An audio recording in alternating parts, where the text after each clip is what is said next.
సింహాచలం గూడకూలి మరణించిన వారి కుటుంబాలకు వైసీపీ అండగా నిలిచింది. వైసీపీ తరపున బాధితులకు 2 లక్షల పరిహారం ప్రకటించింది. ఈ సందర్భంగా మాజీ మంత్రి గుడివాడ మాట్లాడుతూ చనిపోయిన ప్రతి కుటుంబానికి వైసీపీ అండగా ఉంటుంది అని అన్నారు.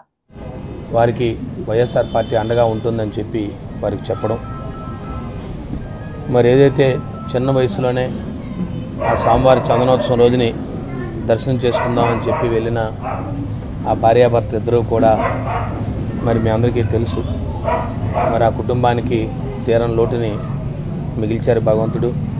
ఏదేమైనప్పుడు కూడా వైఎస్ఆర్ పార్టీ అండగా ఉంటుందని చెప్పి ఆ రోజు ఆ కుటుంబాలను పరామర్శించిన తర్వాత మరి జగన్మోహన్ రెడ్డి గారు ఆ రోజు చెప్పారు, మరి ప్రతి కుటుంబానికి చనిపోయిన వాళ్ళిద్దరికీ కూడా ఒక్కొక్కరికి 2 లక్షల రూపాయలు రకం పార్టీ తరఫున సహాయం చేస్తామని చెప్పి వారు చెప్పిన ధర్మలా వారి ఆదేశాల మేరకు మరి తీసుకొచ్చి మరి ఆ కుటుంబానికి ఇవ్వడం జరిగింది.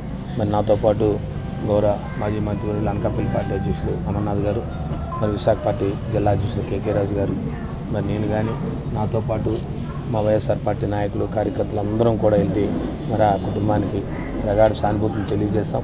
మరి ఖచ్చితంగా ఏదైతే గౌరవ ముఖ్యమంత్రిగా మాజీ ముఖ్యమంత్రి గారు చెప్పారో జగన్మోహన్ రెడ్డి గారు ఆ కుటుంబానికి అండగా ఉంటామని చెప్పి మరి ఇప్పుడే చెప్పారు. ఆ పిల్లలకి చదువుల నిమిత్తం ప్రభుత్వం ఆదుకుంటుందని చెప్పారు. మరి తప్పకుండా ఆ పిల్లలకు కానీ వారికి కానీ వారి కుటుంబానికి కానీ ఎప్పుడు ఏ సహాయం కావాలన్నా వైఎస్ఆర్ పార్టీ అండగా ఉంటుందని చెప్పి మరొకసారి మీ ద్వారా తెలియజేస్తూ, ఏదైతే మరి గౌరవ మాజీ ముఖ్యమంత్రి జగన్మోహన్ రెడ్డి గారు చెప్పిన ఏదైతే ప్రభుత్వం చెప్పిన హామీలు కానీ వాళ్ళు అమలుపరచకపోతే ఖచ్చితంగా మన ప్రభుత్వం వస్తే తప్పకుండా అమలు పరుస్తామని చెప్పిన మాటను కూడా మరొకసారి నొక్కి ఒక్క నుంచి మీ అందరికీ చెప్తా ఉన్నాం. తప్పకుండా మరి ఆ కుటుంబాలకి ఆ భగవంతుడి ఆత్మశాంతి చేకూర్చాలని చెప్పి కోరుకుంటూ సెలవు తీసుకుంటాం. 30వ తేదీన మన ఉత్తరాంధ్ర ఎలువెల్లిపోయినటువంటి శ్రీ వరాహ లక్ష్మీ నరసింహస్వామి వారి చందనోత్సవ సందర్భంగా ఏదైతే జరిగినటువంటి దుర్ఘటన, అందులో ప్రాణాలు కోల్పోయినటువంటి ఈ ప్రాంతానికి చెందినటువంటి 7 మరణించడం, అందులో ముఖ్యంగా చంద్రంపాలెంకు చెందినటువంటి భార్యాభర్తలు దంపతులు ఇద్దరు కూడా మరణించడం, ఆ కుటుంబానికి ఆ రోజు మాజీ ముఖ్యమంత్రి జగన్మోహన్ రెడ్డి గారు వచ్చి ఓదార్చేటువంటి ప్రయత్నం చేశారు. ఏదేమైనప్పటికీ ఆ కుటుంబానికి అండగా ఉంటామనేటువంటి విషయాన్ని, అలాగే మరణించినటువంటి వారి కుటుంబ సభ్యులందరికీ కూడా వైఎస్ఆర్ కాంగ్రెస్ పార్టీ తోడుగా ఉంటుందనేటువంటి విషయాన్ని కూడా ఆ రోజు జగన్మోహన్ రెడ్డి గారు చెప్పడం, అదే రోజున మరి వారి కుటుంబ సభ్యులకి ఒక 2 లక్షల రూపాయలు చెప్పిన ప్రతి ఒక్కరికి ఇవ్వాలని చెప్పి కూడా పార్టీ నిర్ణయం తీసుకొని దాన్ని ఈరోజు వారి కుటుంబ సభ్యులకి అందించేటువంటి కార్యక్రమాన్ని కూడా చేశాం. ముమ్మాటికి ఎవరెన్ని మాట్లాడినా ఏది సమర్థించుకోవాలనేటువంటి ప్రయత్నం చేసిన ప్రభుత్వం ఇది ముమ్మాటికి ప్రభుత్వ హత్యలే. ఎందుకంటే మీరు చూసుంటారు, ఘటన జరిగిన తర్వాత ఒక కమిషన్ని ఏర్పాటు చేసి 3 సీనియర్ ఐఏఎస్ ఆఫీసర్లు అందరూ కూడా కలిసి వచ్చి చూసినప్పుడు నేరుగా కాంట్రాక్టర్ చెప్పినటువంటి విషయాలన్నీ కూడా ప్రపంచం దేశం అంతా కూడా చూసింది. ప్రభుత్వ అధికారులు ఆ రోజు ఉన్నటువంటి వారు బలవంతంగా నాతో గోడ కట్టించారు, సమయం లేదని చెప్పినా, ఇది నిలబడదని చెప్పినా నాతో బలవంతంగా గోడ కట్టించారనేటువంటి విషయాన్ని అందరి సమక్షంలో, మీడియా సమక్షంలో కూడా ఆ కాంట్రాక్టర్ చెప్పినటువంటి విషయాలు మీరు అందరూ కూడా చూశారు. దీంట్లో కేవలం జేఈనో, ఏఈనో, ఈఓనో సస్పెండ్ చేస్తే సరిపోదు. ఈరోజు వైఎస్ఆర్ కాంగ్రెస్ పార్టీ కానీ ప్రజలు కానీ డిమాండ్ చేస్తూ ఉన్నారు, ముందుగా మంత్రి గారు నైతిక బాధ్యత వహించి ఆ సంబంధించినటువంటి శాఖ మంత్రి దానికి రాజీనామా చేయాలి. అలాగే సంబంధించినటువంటి ఎండోమెంట్ కమిషనర్ ఎవరైతే ఉన్నారు, అసలు స్వతంత్రం వచ్చిన తర్వాత ఎండోమెంట్ కమిషనర్గా ఎప్పుడు కూడా ఒక ఐఏఎస్ ఆఫీసర్ ఉన్నాడు తప్ప మొట్టమొదటిసారి ఈ 75 సంవత్సరాల స్వతంత్ర భారతదేశంలో మన ఆంధ్రప్రదేశ్ రాష్ట్ర చరిత్రలో అలా ఎండోమెంట్ కమిషనర్గా నాన్ క్యాడర్ ఆఫీసర్ ఉండడం అనేటువంటిది మొట్టమొదటిసారి. కేవలం నీకు బంధుత్వాలు ఉన్నాయనో లేకపోతే మన సొంత మనిషినో తీసుకొని వచ్చి ఒక ఎండోమెంట్ కమిషనర్గా ఒక జూనియర్ ఆఫీసర్ని తీసుకొని వచ్చి రాష్ట్ర స్థాయి పదవి ఇచ్చి మీరు కూర్చోబెడితే ఈ రకమైనటువంటి పరిణామాలు జరుగుతాయి.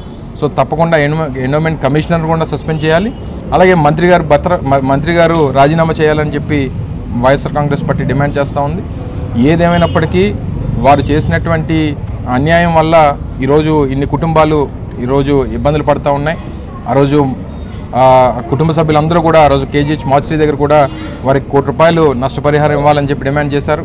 సరే, వాళ్ళు ఏం చెప్పినా 25 లక్షల వరకు ఇస్తాం, లేదా ప్రభుత్వ ఉద్యోగం అడితే అవుట్సోర్సింగ్ ఉద్యోగం ఇస్తామని చెప్పారు. ఈరోజు జగన్మోహన్ రెడ్డి గారు మొన్న వచ్చినప్పుడు కూడా మాట ఇచ్చారు, ఒకవేళ వారు ఇవ్వకపోతే మళ్ళీ తిరిగి ప్రభుత్వంలోకి వచ్చిన తర్వాత అదే అదే ఇక డిమాండ్ ఆ రోజు చెప్పడం ముందు మేము వచ్చిన రోజు చెప్పడం అయ్యింది. ఏదేమైనప్పటికీ వారు ఏదైతే అవును అందుకని వారు ఏదైతే మాట ఇచ్చారో మాట నిలబెట్టుకోవాలి. నిలబెట్టుకోలేనటువంటి పక్షంలో జగన్మోహన్ రెడ్డి గారు చెప్పినట్టుగా ఏదైతే వారు చేయలేకపోతే అవన్నీ కూడా తిరిగి అధికారంలోకి వచ్చిన తర్వాత దాన్ని ఫుల్ఫిల్ చేసేటువంటి బాధ్యత మేము తీసుకుంటామనేటువంటి మాట ఇచ్చారు. ఆ మాట ప్రకారం వైఎస్ఆర్ కాంగ్రెస్ పార్టీ నిలబడుతుంది. ఏదేమైనప్పటికీ ఆ కుటుంబ సభ్యులకి ప్రగాఢమైనటువంటి సానుభూతిని, మరణించినటువంటి వారికి ఆత్మకి శాంతి కలగాలని, వారి కుటుంబాలకు ఎప్పుడు కూడా వైఎస్ఆర్ కాంగ్రెస్ పార్టీ తోడుగా ఉంటుందనేటువంటి విషయాన్ని మరొకసారి ఈ సందర్భంగా తెలియజేస్తాం. ఇన్సిడెంట్ ఇది ఒకటి కాదు. ఈ 11 మాసాల్లో తిరుపతిలో వైకుంఠ ఏకాదశి రోజున జరిగినటువంటి ఘటనలో 6 చనిపోయారు, మొన్న 7 చనిపోయారు. ఇలాగా ఒక ప్రధానమైనటువంటి టెంపుల్స్ ఇవి. తిరుపతి అంటే ప్రపంచ ప్రఖ్యాతిగాంచినటువంటి టెంపుల్. అలాంటి వైకుంఠ ఏకాదశి రోజున భక్తులకి కాన్ఫిడెన్స్ ఇవ్వకపోతే రేపు నుంచి ఎక్కడ ఏ పెద్ద కార్యక్రమం రేపొద్దున్న దసరా కనకదుర్గమ్మ టెంపుల్లో జరిగితే భక్తులు వెళ్ళడానికి భయపడేటువంటి పరిస్థితులు తీసుకొచ్చారు ఈరోజు రాష్ట్రంలో. రేపు మన అరసవిల్లిలో ఏదైనా టెంపుల్లో ఏదైనా రథసప్తమికి ఏదైనా యాక్టివిటీ చేయాలని అంటే భక్తులు వెళ్ళాలా లేదా అనేటువంటి ప్రశ్న ఈరోజు ఉత్పన్నం అవుతూ ఉంది. సో దీనికి పూర్తిగా ఏదో తీసుకొచ్చినప్పుడు మీరు తీసుకునేటువంటి చర్యల వల్ల ప్రజల్లో భక్తుల్లో నమ్మకం కలగాలి తప్ప ఏదో కంటి తుడుపు చర్యగా ఎవరో ఒక జేఈనో లేకపోతే ఒక ఏఈనో ఒక ఈఈనో సస్పెండ్ చేయడం వల్ల ఏమొస్తుంది? రిపీటెడ్గా ఇన్సిడెంట్స్ జరుగుతూ ఉన్నాయి. శ్రీకూర్మంలో ఇన్సిడెంట్ జరిగింది, తిరుపతిలో ఇన్సిడెంట్ జరిగింది, సింహాచలంలో ఇన్సిడెంట్ జరిగింది. మరి వీళ్ళు సనాతన ధర్మం గురించి, హిందుత్వం గురించి అన్ని రకాలుగా మాట్లాడుతున్నటువంటి తిరుపతి లడ్డూని ఏ రకంగా ఈరోజు ప్రపంచవ్యాప్తంగా వారు డిగ్రేడ్ చేసేటువంటి పరిస్థితులు చూసాం. సో ఇవన్నిటికీ బాధ్యత ప్రభుత్వానికి, ప్రభుత్వం తాలూకా నిర్లక్ష్యం. ఎవరేమైపోయినా పర్వాలేదు, మాకు కావాల్సినటువంటి పబ్లిసిటీ, మాకు కావాల్సినటువంటి అధికారం మాకుంటే చాలు అనేటువంటి అభిప్రాయం ప్రభుత్వంలో ఉంది. ఇది మంచిది కాదు. ఇది భక్తులకి, ప్రజలకి అందరికి కాన్ఫిడెన్స్ ఇవ్వాల్సినటువంటి బాధ్యత ప్రభుత్వం మీద ఉందనేటువంటిది మా డిమాండ్. అలాగే సార్ సుమారుగా సమీక్ష నిర్వహించి కార్యక్రమం నిర్వహించారు. ఇందులో ఎవరికి ప్రధాన లోపం?